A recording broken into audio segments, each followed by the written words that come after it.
What do you believe right now that's making you feel this way? And when you analyse it, you realise how irrational you can be at times. Every single one of our major customers and minor customers all shut their doors overnight. It's not sales per se, but the outcome of it is because people get to know you, they get to see you. But, what's the culture like at the business? What do we stand for, the values? I've got to tick that box on my personal development program I don't really want to be here.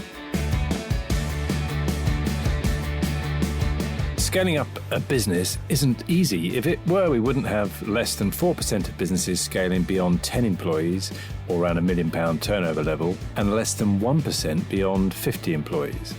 But the contribution that we make as owner-managers to our economies is immense and should never be underestimated. Yet it can be a tough gig for all of us at times, and only other business owners truly understand the challenges that we face. And through ScaleUp Radio, we aim to help make things a little easier. We interview guests who have been where you are now and may have faced some of the challenges that you are facing. And they offer their thoughts and advice on what has worked for them, as well as what didn't. And we've also combined many of the lessons from these interviews and also through working with hundreds of owner managers over the last 10 years or so into a practical scale-up handbook that we've called the Entrepreneurial Scale-Up System, or ESUS. And it's for owner managers like you and me as we navigate our own scale-up journey. And you can order a copy through your favourite online book retailer or by going to all the W's, esusgroup.co.uk, www.esusgroup.co.uk. All the best ideas start over a discussion over coffee at a coffee shop or maybe over a beer in the pub, and this is no exception. Today I talked with Jane James, who is the founder of Little Voices, and they're a national award-winning franchised organisation that helps children to be the very best that they can and bring out the best in them through drama and singing. And you can't fail to notice how passionate that Jane is about her business, but like us all, she's been through various ups and downs along the way. Little Voices is all about empowering children to find their voice to succeed in life. So it's through music and drama, but it's much more than just about the music and drama itself. And we discuss all sorts of aspects around franchising, why it might be a good thing to do, but some of the challenges that Jane has had along her way, including the fact that Jane originally co-founded the business with a partner and they had a business divorce, if you like, later on. But Jane continued to go on and have great success with franchising. So lots of great learnings throughout this, regardless of whether you're thinking about franchising or not. So let's go across to Jane and hear the rest of her story. Welcome to another episode of Scale Up Radio. I'm here today with Jane James, who is the founder of Little Voices. So Jane, welcome. Thank you for having me, Kevin. I'm really looking forward to chatting to you today. Yeah, it's an absolute pleasure to have you on. So Little Voices, what's that all about? Well, if anyone knows a child, has come across a child, we exist to help children be the best that they can be. And the way that we do that is through drama and singing. Up and down the country. We're a national award-winning franchise organisation now, but it all started round a coffee shop table, as all the best ideas do. Right. Chatting with someone, and the rest is history, as they say, 16 years later. But I absolutely love the impact that we have on children's lives. Great, and I'd love to explore that. So 2007, can you give us an idea of the stage that you're at in your scale-up journey? Where are you now? So we've got 27 franchisees. We're about to take our 28th on. We've been through the whole life cycle of franchising in terms of, people have gone and renewed their contracts, and we've still got people in the network 10 years on, which is amazing. We're very much a family, and it's very much been organic growth about bringing the right type of people in as franchise partners so that our family has, fabulous high standards and we can impact children's lives collectively across the country in the right way. And what separates you, do you think, from other people that are out there might be doing something along the same sort of lines as you? in every industry, you've got lots of competitors, but I'm not someone who looks at competition. I look at collaboration over competition every day of the week. So, it's about finding the right fit, isn't it? And we're not going to be for every parent and every child, but we might be a better fit for others. We're very much come from it from an educational point of view. The arts are very much undervalued within the curriculum these days. Parents do have to sort of dig deep to give these opportunities to their children because it's not naturally something that happens in all schools. Although, you're very lucky if you do have a school that really values the arts. And we work after school hours. We work in the school day in schools. We don't work weekends, so parents can have their weekends away, children's parties, and attend lots of other activities. We attract lots of boys, which is amazing because we don't make them do dance. We're not a stage school. It's not about being a triple threat. It's not about setting someone up to end up on a West End stage, although we've many, many success stories over the years. But it's very much about empowering young people with the life skills to handle whatever life throws at them. So these are extracurricular to the usual school activities? Yeah, both. We work alongside the curriculum and we also work extracurricularly as well. But generally it's after school hours or in the school day as an extra to the normal curriculum. And you talk about empowering the children. So what kind of impact are you making then that you say you love about the business? Oh my gosh, I could tell you so many stories, I think through stories that really helps. So, we've had children who've walked in with their head in a book and not taken the head out of that book. They've never had the confidence to put their hand up at school or to make some new friendships, or those that have struggled to transition from primary school to secondary school to that bigger environment. It's helping them to find their voice and find out who they are. And actually through character and through improvisation and through singing in a very small class, because again, other organisations may have huge classes. At school, they're in a class of 30. At Little Voices, they're in a class of 8. Right. So we can really work with the individual and really get to know each individual child, and they've all got something amazing to share. So, to see those children flourish, to then go on to have friendships, to succeed in high school, to go to a job interview for a Saturday job, to go for any interview in later life or do a best man speech, that's helping them to feel confident in themselves. Excellent. Yeah, absolutely. And what kind of people are you looking for to join you on the journey? So we obviously work with a lot of ex-performing arts professionals, but also lots of teachers that are wanting to maybe exit the traditional classroom situation, maybe start to live life on their own terms, and create a business that, they absolutely love, doing something that they love with the freedom and flexibility of being a business owner. We have maybe near on 200 tutors across the UK that work with us as freelancers, delivering lessons. So you can build a team and have a team working with you, or you can do it yourself on the ground. So although we've 28 franchisees, some of my franchisees run 10, 12, 14 different centres across their area. Gosh. So you've given a little bit of insight in there, but how does the franchise model work then for you? Yeah, it's interesting franchising, isn't it? Because yes. It's got, I don't know, I come across a lot of negativity surrounding franchising, but often it's muddled with network marketing or multi-level marketing, and it's absolutely not that. No. So, I know that in, business studies courses and at school, it's not really embraced as a way to scale a business. But for me, it's about finding like-minded people with my background, with my passion, who want to inspire the next generation, but don't want to do it on their own, because it can be really lonely in business. I'm sure you've spoken to loads of business owners. Absolutely. How lonely that journey is.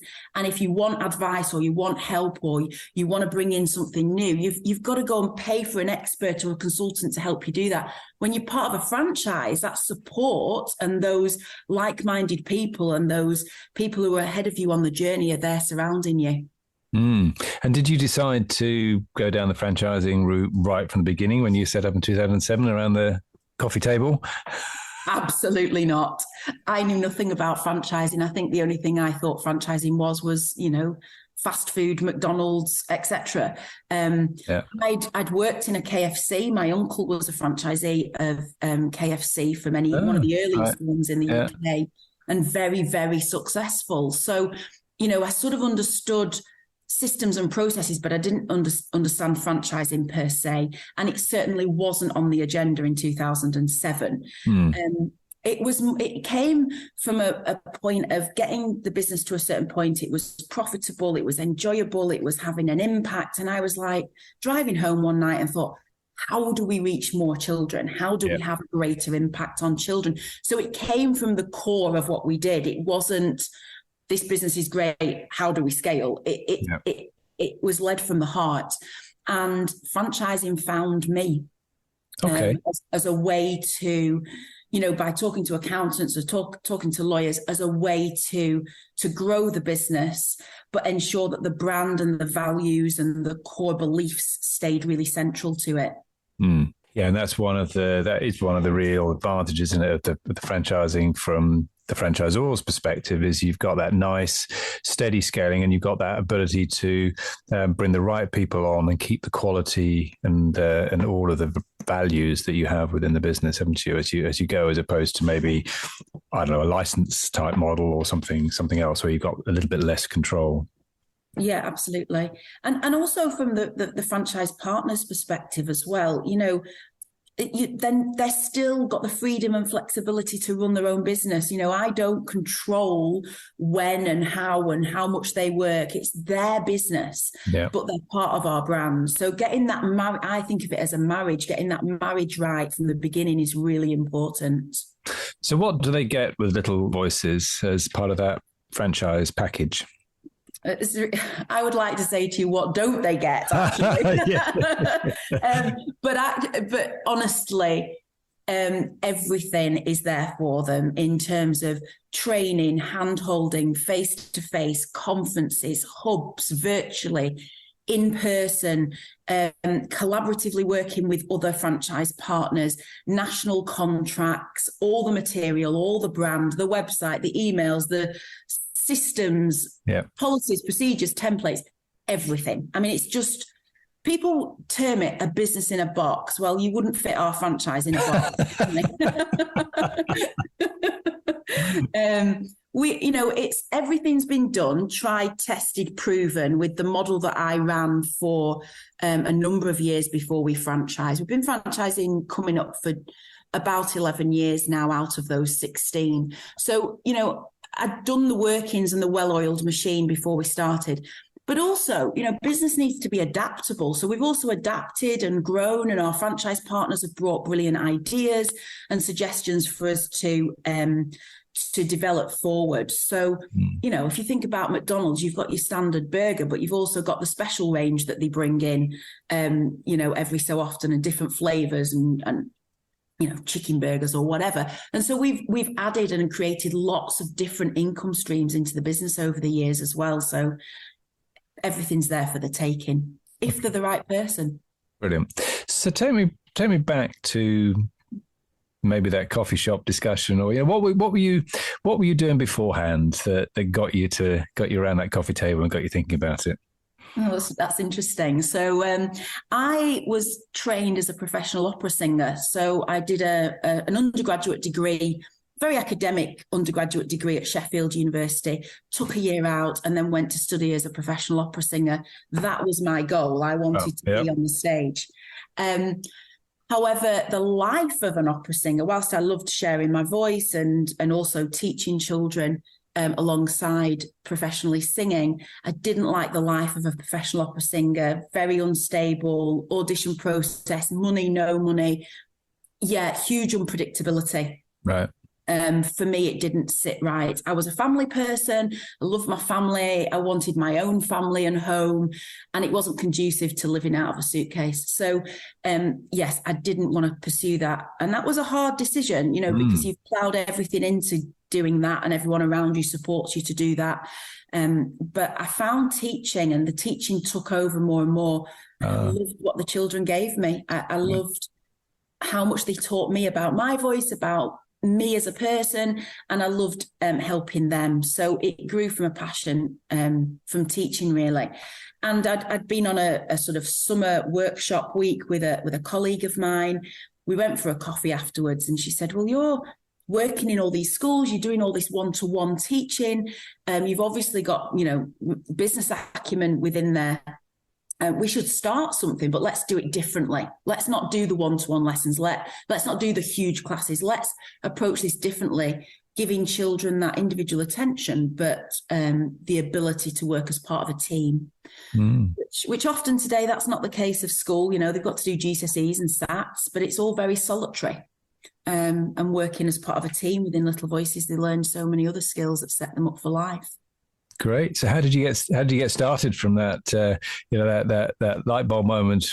Really quick, Kevin. So I said to this lady who was, the co-founder at the time, she's no longer on the journey with me, but when I wanted to nationally franchise, that was her time to not continue, and that was fine. But ultimately she said, well, when can we do this? When can we get started? And I was like, I don't have any time. I was at the time, I was a sole parent to my daughter. She was 3 months old. I was breastfeeding her. I was back at work as a freelancer, self-employed, working loads of jobs, keeping the roof over our heads. And I didn't have the time. And she just made me try and pinpoint some time in the week when I could start this thing. Okay. And I said, okay, 6 o'clock on a Tuesday. She was like, great, we'll start that in 18th of September, which was like less than a month away. I was like, are you serious? And she was like, yeah, let's find a room. Let's just do it. I'll teach the drama. You teach the singing. What's the name going to be? I think we had a second meeting. The name was going to be Little Voices. We looked up some Edwardian script, did an A4 piece of paper, and the rest is history, as they say. Simple as that. Simple as that, yeah. It sounds really simple. It was, it just started 6 till 7 on a Tuesday night, 18th of September. Great stuff. So what are some of the milestones along the way then? It was led very much by popularity, I guess, and more children coming, filling that night, then opening in another local town, opening in that town and building that. And we maybe got to, 4 or 5 nights of the week, and then you've only got so much time, and so much, ability to do the stuff do the teaching yourself. We brought on different members of staff, and I guess that it was like, what do we do next? Where do we go next? And that's where the franchising thing came in. But popularity, a passion, a love for what we did, knowing we were doing the right thing, knowing we were having an impact. All of our children do an exam program, so they go through the LAMDA examinations. It's been around for over 100 years, LAMDA. More, since 1863 or something like that. Is that the London Academy of Music and Drama? No? That's the one, yeah. London Academy of Music and Dramatic Art. They have an exam syllabus which is Ofqual regulated. So when children get to the higher grades, 6, 7 and 8, although they're having a fun activity every week and enjoying what they're doing, they start to get UCAS points for college and university. So there's a real solid qualification that they can have against for all of that commitment and time and fun. And for some children, that might be the only exam they ever really exceed in as well. So we had that happening from day one within the lessons, and it was just a real, I guess, USP at that time, and people loved what we did. So, it grew in popularity. And franchising found me, as I say, because I needed a way to think, how do we access more children? And I had one of my teachers at the time who was moving areas. So she'd been a parent of ours with her daughter. She had then become a teacher of ours. It suited her from a teaching point of view. And she was moving area. And she said, Jane, I know you're looking at the franchising. I may start something myself. How would that look? What would it look like? And when she saw everything that I was putting together, she said, actually, I just want to buy a franchise and join you on the journey. So she started in another area of the country, and we started to franchise. Great. So I'm going to drill into that in a moment if I can. Before that, were you still working as a teacher and doing this part-time, or had you at some point transitioned to be full-time? Yeah, it was very much part-time in the early first couple of years, maybe 2 years. 2.5 years. And then the busier we got, the more jobs I had to drop to fit LV in. And I guess that's where the business divorce happened between me and the co-founder, because she wasn't in a position to do that, whereas as a freelancer I was. Okay, right. So, at that time it wasn't the right choice for her, and we had to borrow a lot of money, and that's risky. And women are more risk averse generally, aren't they? Right. You tell me, I don't know. So I hear. It's not, risk has been something that I've lived with because I've had to, but it wasn't for her and it was for me. So I guess that was a big milestone, the split between the two of us and going into the franchising, the borrowing, the risk. So up until that point, you hadn't had to borrow money, but then going down the franchising route, you recognised that you probably would. So how did that work? Did you set up at the beginning? Did you? I'm saying this a little bit with a smile because I'm guessing the answer. But did you put a shareholders agreement together from the very start, from around the coffee table, or was it looser than that? How was it? Yeah, I mean, we didn't have. Very early on, I think it was in the first 6 months we set up as a limited company, and at that point we did sit down and do shareholders. Good. Which I guess was good advice from an accountant, but you don't really know where these things are going to go, do you? And it's really hard to predict that. And it wasn't easy coming out of our partnership when we did. I mean, it wasn't nice, but we're really good friends today. In fact, I set her up with her now husband, and she lives next door to me. So, things can go full circle. Brilliant. Which is amazing. So, but I do say to franchisees now, when they approach me and want to go into partnership with someone else, I think it's quite a difficult thing to navigate, actually, and something that needs real careful thought and consideration. And so, can you talk us through some of the lessons you learned from doing that? Because it's quite it's quite a common challenge for lots of us when we set up businesses. First of all, whether it's better to set up with somebody else or on our own. But if we do set up with somebody else, at some point, it's quite possible that one of us might want to go in a different direction. And it can be, as you say, it can be quite difficult to navigate. So what lessons have you learned and advice would you give? So lots of advice. I would say make sure you're really going into someone that trust, and that you understand each other's skill sets, because otherwise you find those out as you're on the journey. Right. And actually, we can find out what our skill sets are, our strengths, our weaknesses, our blind sides, by doing not necessarily psychometric profiling, but things of that nature, really understanding each other. What are both the roles going to be, and being really clear on what those roles are going to be and responsibilities. Mm-hmm. And I think having those, setting the goals and trying as best as you can to go with, well, what if this happens? Or what if we reach the massive goals that we've set? What if we don't? And what's your life like at that point? What's your family situation? What's your ability to take risk? I think you need some really honest, open, candid conversations. And I think it's difficult. I'm not sure that I've ever come across a partnerships that's stood the test of time. Okay. That's just my own personal, in my world. And so I'd be really cautious about that. Obviously going into, business with your family or a sibling or whatever, that's maybe a different thing, but really look at that very carefully and have those very open conversations. Yeah, I think that's really good advice. And you sort of hinted at it there as well. If we're at different stages of our life, whether we're different ages or just simply one of us is maybe married and the other one isn't, or whatever, then of course we've got very different pulls on our time and our priorities, haven't we? So that at some point that can cause a problem, I guess. Yeah, and there's always going to be the things that crop up that you can't predict for. So, ill health, or a parent being very, that you've got to give time. But you've got to have these conversations, because life is going to happen, and the business has got to continue. And how is that going to happen in those circumstances? So, how did you navigate that journey. But I don't want to pry and give away anything you don't want to. But for the benefit of others, what sort of lessons did you learn through going through that divorce as you described it? Yeah. Gosh, it was so difficult. I think we would, we came together and agreed, and then, something would be drawn up and then it wouldn't get signed, and then it would be back at the table again. And I think that uncertainty and that back and forth caused a lot of pain for both of us. Yeah. And I remember that time crying a lot. I'm a woman and emotional. I'm fairly dramatic. I'm an opera singer. I cried a lot. I remember talking to my grandma on the phone and being so upset.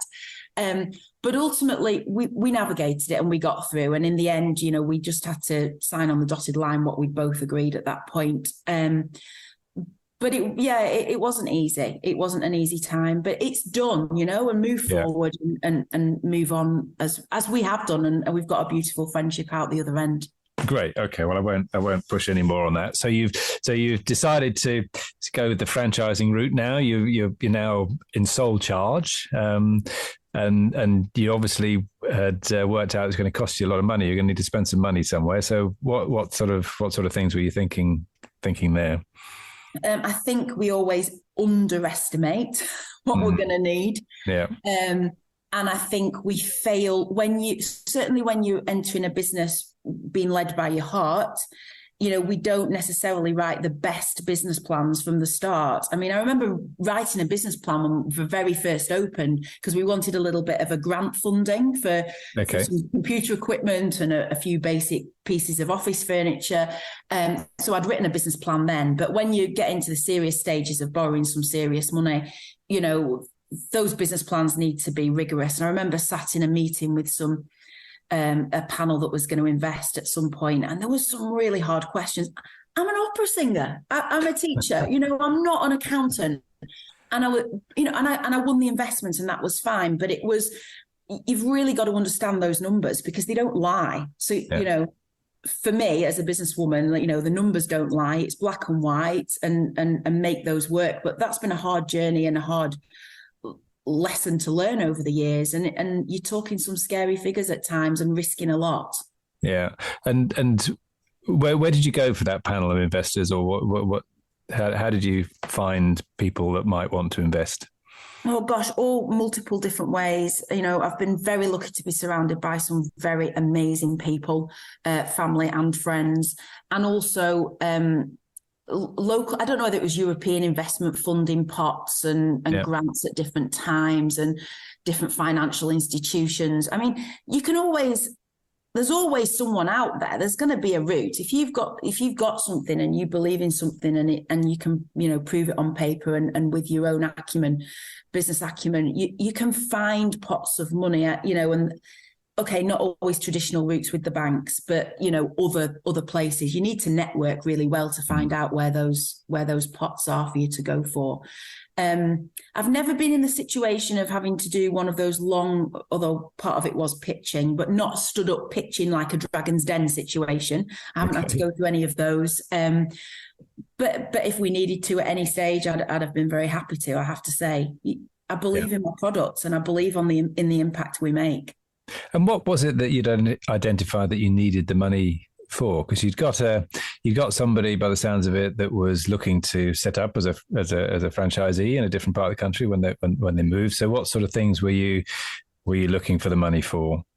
When you go into franchising, there's a lot of things that you need in place. So, the franchise agreement, the legals, the systems, the website, the branding being absolutely hot for everyone to follow suit. You've to build the operations manual. Gosh, when I think back now, I mean, the operations manual was like a pad of paper. We now have an online templated, documented system. It's how we've moved forward. We used to have spreadsheets of children's names. We now have all the systems bolted together on the back end of the website and everything. You can literally run this business from your phone and a laptop, So I've got some franchisees that live in other areas of the world still running their franchises. So, we've developed so much. There's lots of things that need investment and you're constantly reinvesting, because the pandemic hit, didn't it? And we needed to virtually move to virtual classrooms, and we built all of those and had all the scripts in those, etc. So yeah, systems, the legals, and then memberships of different organisations. So we're BFA registered. Franchising in the UK isn't as heavily regulated as it is in the US. However, courts of law will look to the British Franchising Association for the code of ethics. Okay. So, those things cost. Yes. And to go through that rigorous checking process with the BFA, is a costly process. And so, but doing those things was important to me and our brands, because we were running, ethically and professionally. Yeah, excellent. And what advice would you give to somebody that maybe is thinking that franchising might be an option, a route for them to scale? Reach out and speak to some franchisors. There's loads of consultants out there that will help you to franchise and tell you whether your model's franchisable or not.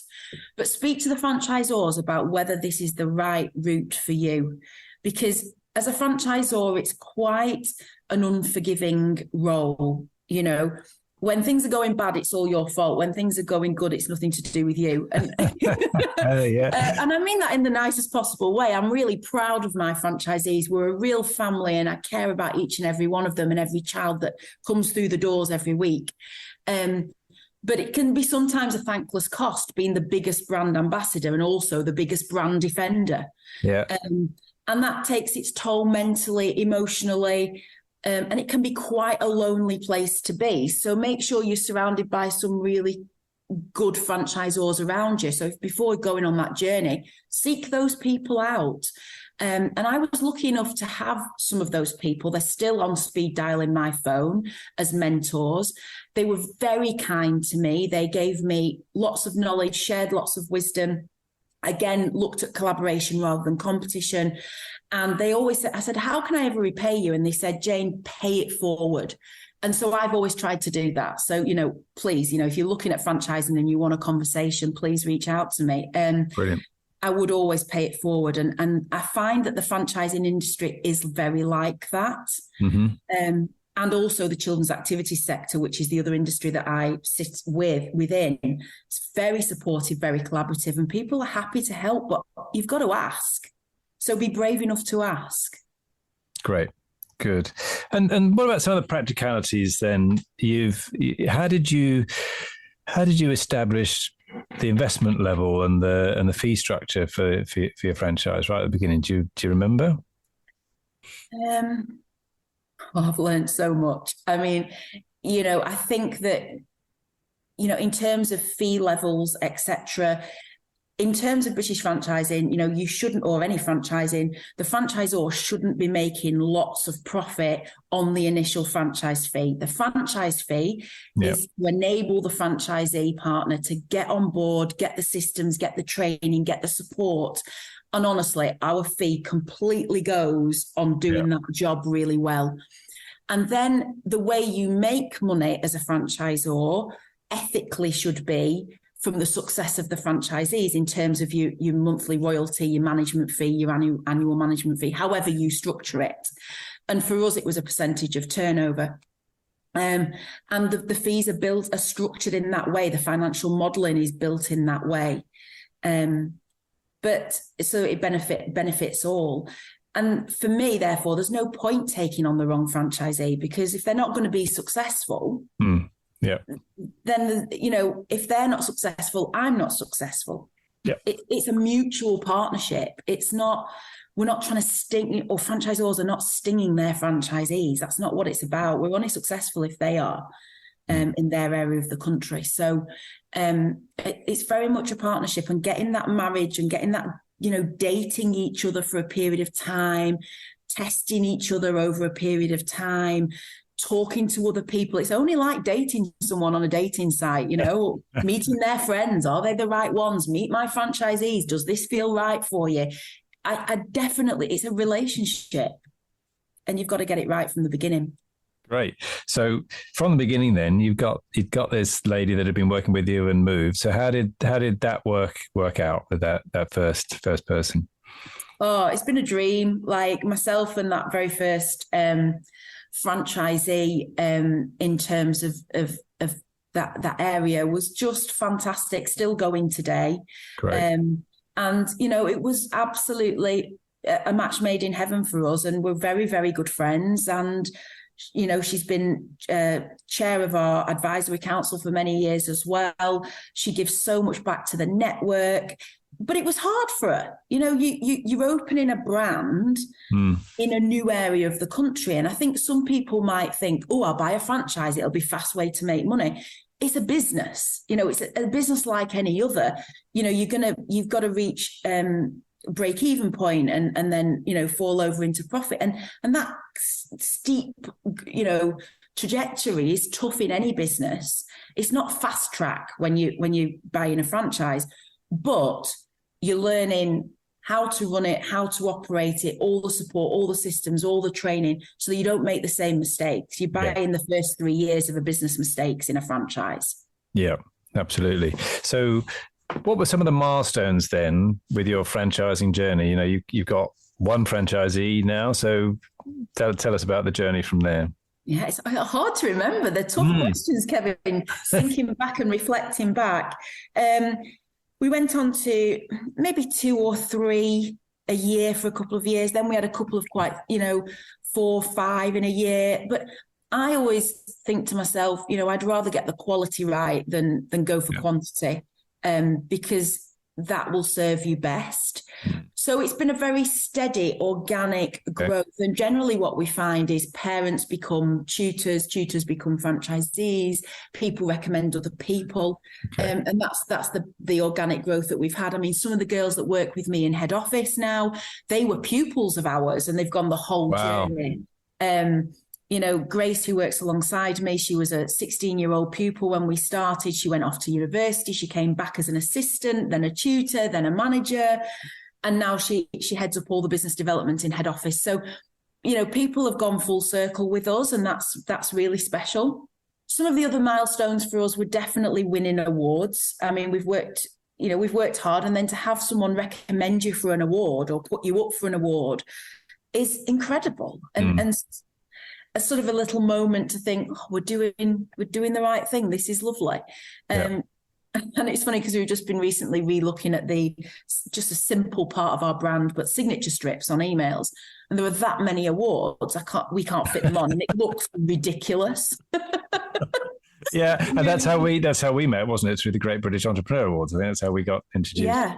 Yeah. So it's very interesting that you know, and I'm not going to put all of those awards on the signature strip. That's been a decision. We're going to strip them back, but it's a lovely moment. And then, you know, to see one of my franchisees up in the British Franchising Awards last year, and to be in a room with huge household name brands and have our brand up there and her winning that and her talking with the same passion as me about what we do every day. I mean, I'll never, ever feel as I felt on that evening in any other situation. I don't think it was wonderful. A really proud moment. Yeah, I can only imagine. Yeah, absolutely.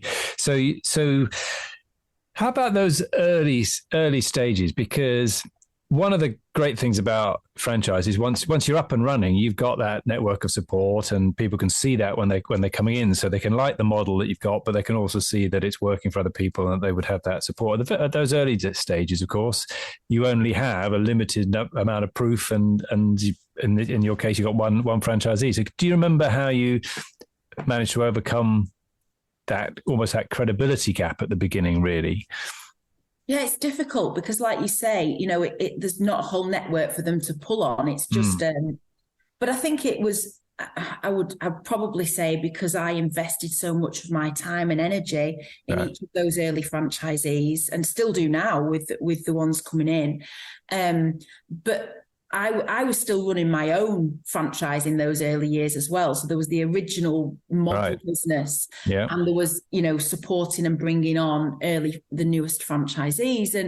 But it was a time thing, spend time with them and nurture them. And they got that I'd done it, so they were following in my journey. And, you know, of course I'd written the ops manual, of course everything was there, but that's really developed obviously over the years to a totally different level. But that's why I'm saying, if someone's considering this as a franchise, to go into franchising, check that as a person that you want to be a franchisor. Right. Because it takes a lot from you personally. You know, everyone, they had my phone number. It was on speed dial. If I was out at classes, I was responding to them later at night. You know, it comes at a cost to you, and it's not for everyone to do that. And I was now might be good time to ask, and you know, how has your role changed then over the years? Yeah, it has changed. I'm absolutely still as passionate as you can probably tell. Yeah. You know, I went out to some classes last week to visit a franchisee, and I was sat on the floor with the children, and I loved it. I need to still do that. I need to feel that space because it's very special. So, you know, my role now is very much more, I am still very much mentoring franchisees and coaching them at different times, but I have a team that do a lot of the operational day-to-day. So with lots of the questions or little bits of questions that need answering.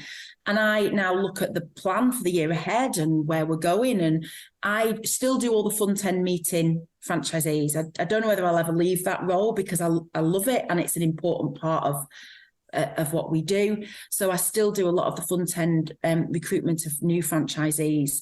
But in terms of supporting and helping them in business development and all the day-to-day and following the ops manual and systems and things, there's a team that does that. But I'm very much in the strategic planning and the development.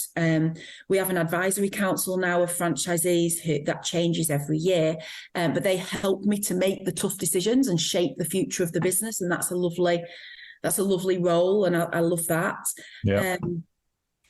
And I do a lot of speaking and a lot of, working on the PR side of the business as well. Okay. So what does the structure look like in terms of your management team? So I have 2 members of staff that are with me. Obviously, Grace, who's been with me over 10 years. Hannah, who is on the operational finance side. Grace is sort of marketing, sales, business development. So those two sit either side of me. And then we have a bookkeeper. We've got someone who does the marketing. We've got social media. We've got someone who does all the brand design and someone in admin. So yes, all of those people form our head office team, if you will.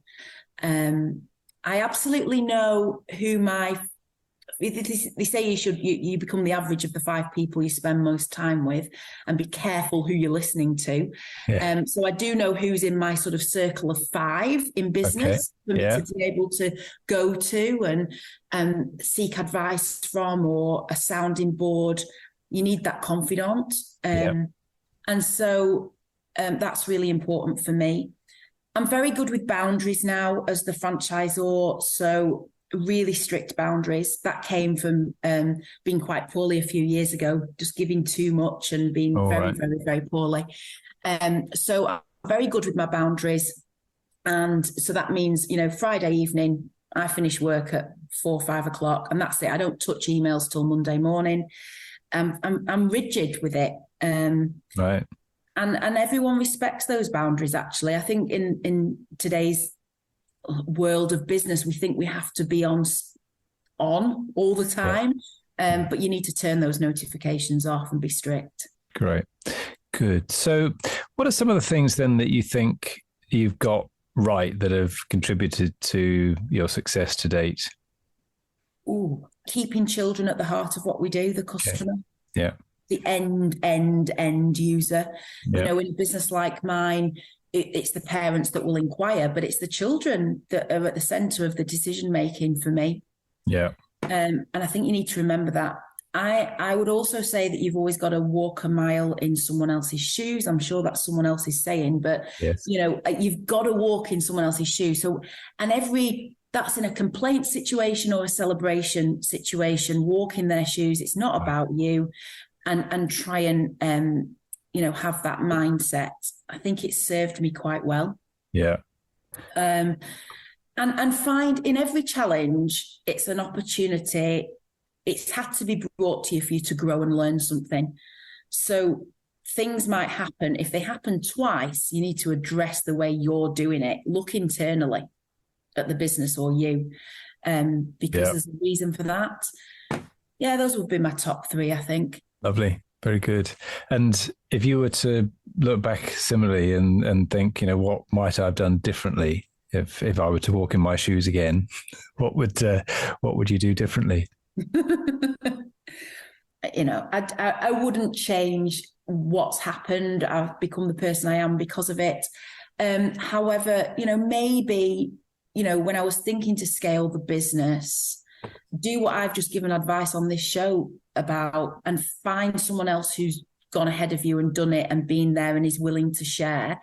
I was told franchising was the right route. We started on the journey and then these people came into my world. I would do it the other way around. But honestly, everything's been a learning curve and I've enjoyed it. I love it. And if you're not enjoying it, then you need to stop. Great. Good. So what's the legacy that you want to leave? My legacy would certainly be that the arts are so needed in a child's life, and we have to work so hard to keep that. So, people will say to me, what's coming around the corner? We've got AI, we've got virtual reality. You can go and view a house on a video recording set.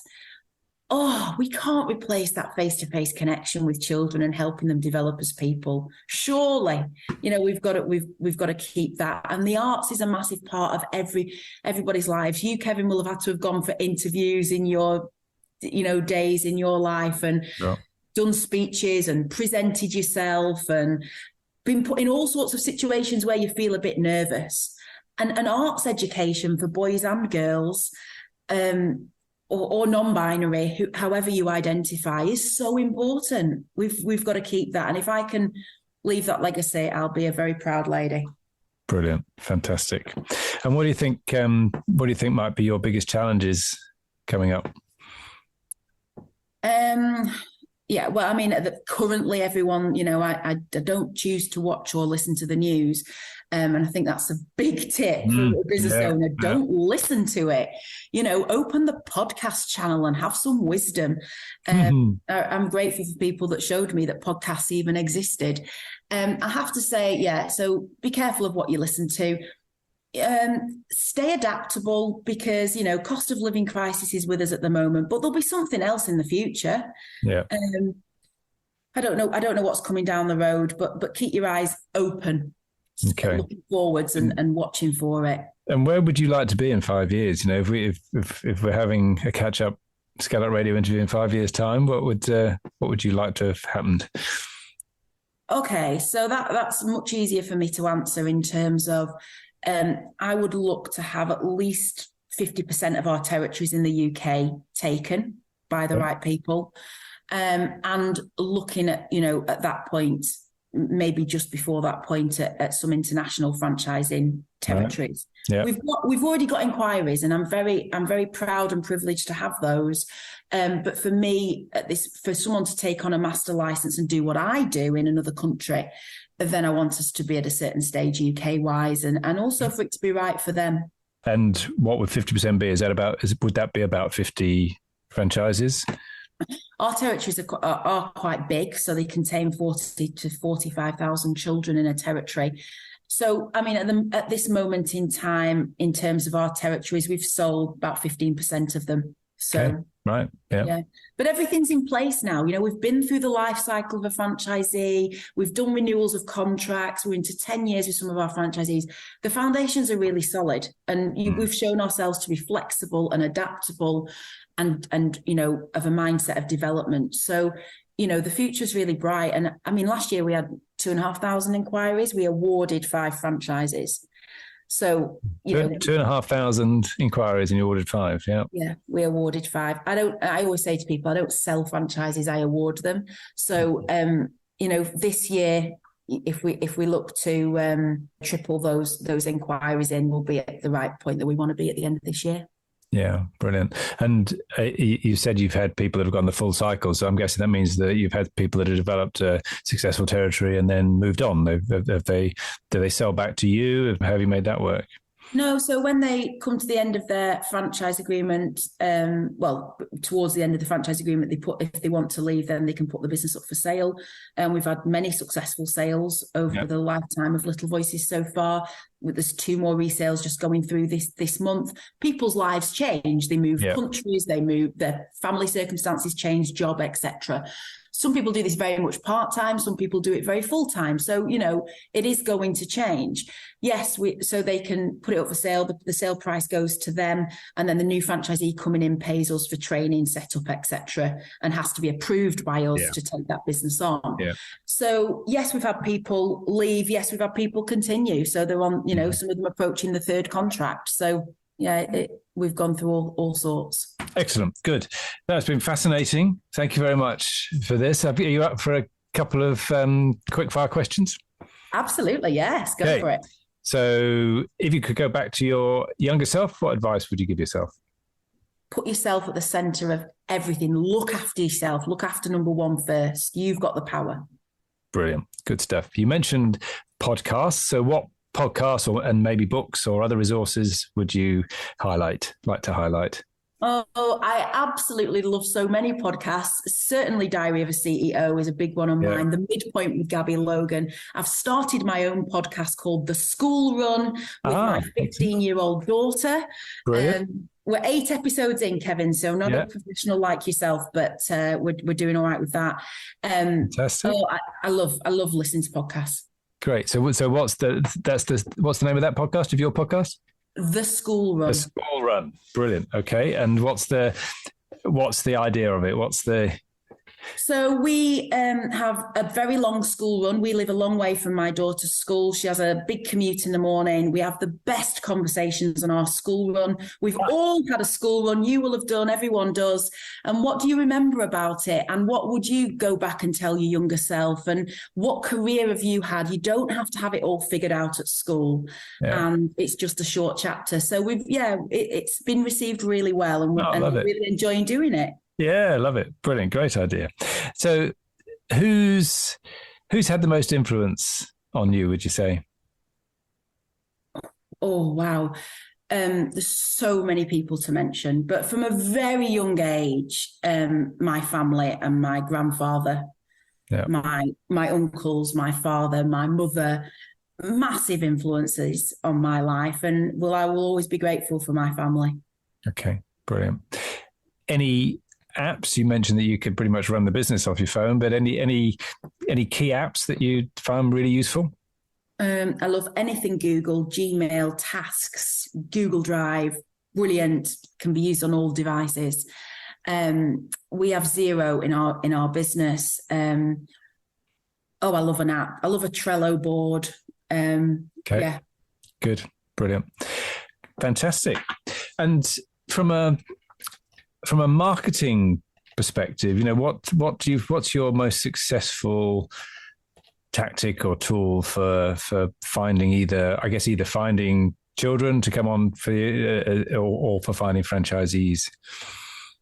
I think you've got to have lots of pillars in place. Okay. It's a marketing mix. It's not one thing. Ticks the box.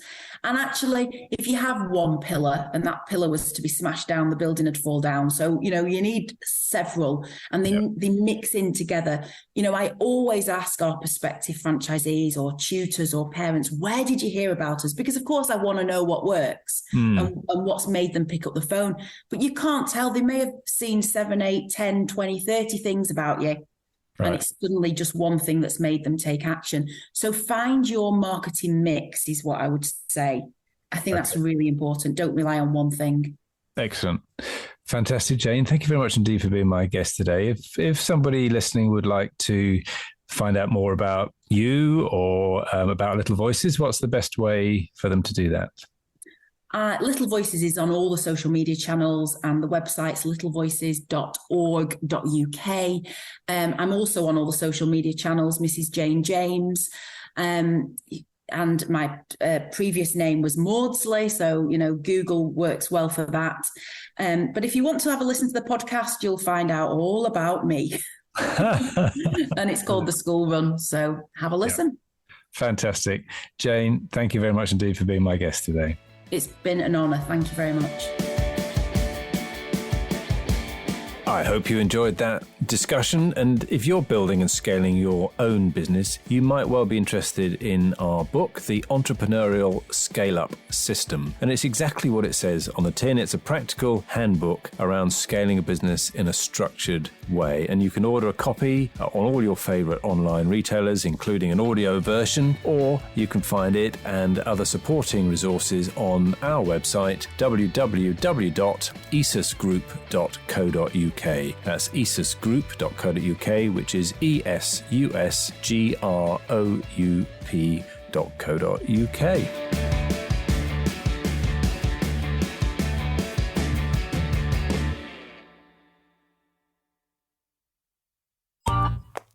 This has been a Monkey Pants Productions podcast.